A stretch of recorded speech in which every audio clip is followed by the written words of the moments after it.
Welcome back to Taumme. Today we're doing something very practical. We're teaching 20 English phrases you will truly use every single day. Yes, these are not difficult phrases.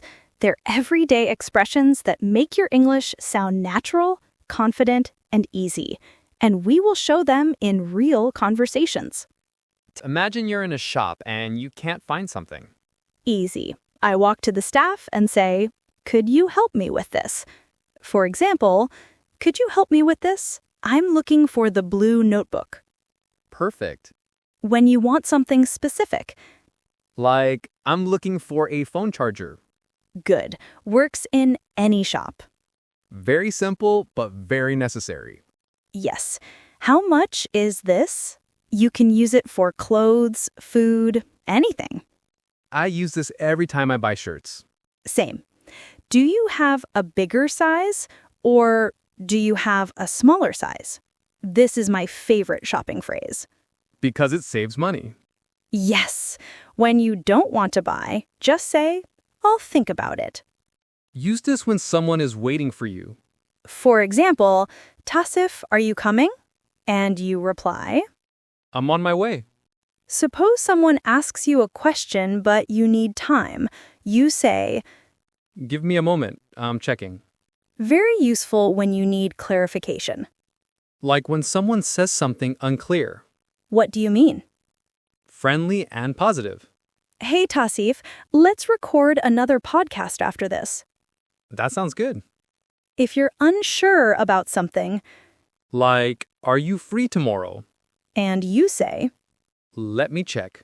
"Tasif, do you know where the train station is?" Let me check the map. Give me a moment. Okay.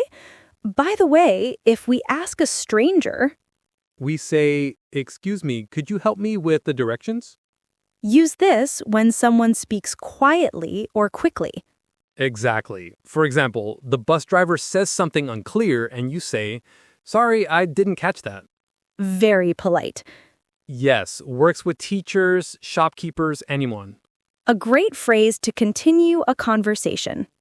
For example, if I tell you, I learned the new English method today. I say, "That's interesting. Tell me more." Use this when you don't know something. Like someone asks, "Is this the right bus?" I'm not sure. Tasif, what did the teacher say about the homework? Sorry, I didn't catch that. Can you repeat? He said we must finish chapter 4. I'm not sure if I completed it. Let me check my notebook. A positive way to agree to a plan.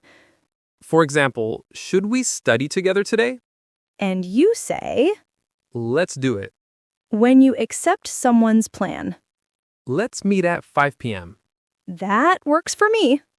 Use this when you need time before answering. Like when someone says, "Can you join the meeting?" You reply.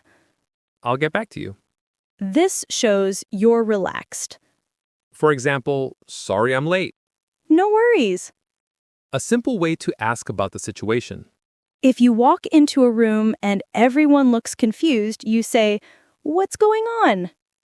A warm way to end the conversation. Yes. When someone is leaving, you say, "Take care." Are you ready for our English project? Give me a moment. I'm looking for my notes. All right, while you check, could you help me with this file? Sure, but what do you mean by file? The PDF or the document? The document. I think the page is missing. Let me check. Yes, it's there. Great, that sounds good. Should we start? Let's do it. Okay, But I might leave early today. no worries. By the way, what's going on outside? It sounds loud. I'm not sure. Maybe construction. If it gets too noisy, we can record later. That works for me. After we finish, do you want to visit the shop? I'm looking for a new pen. Sure, I also need a notebook, but if I don't like the price, I'll say, I'll think about it. Good. And if the staff says something you don't understand, I'll say, sorry, I didn't catch that, or can you repeat that, please? exactly. All right, let's wrap up. Anything left? Not really. I'll get back to you if I remember something. Okay, I'm on my way home then. Take care. These 20 phrases make daily conversations simple and confident. Use them everywhere. School, shops, online, street, office. Practice daily. See you in the next episode. Take care.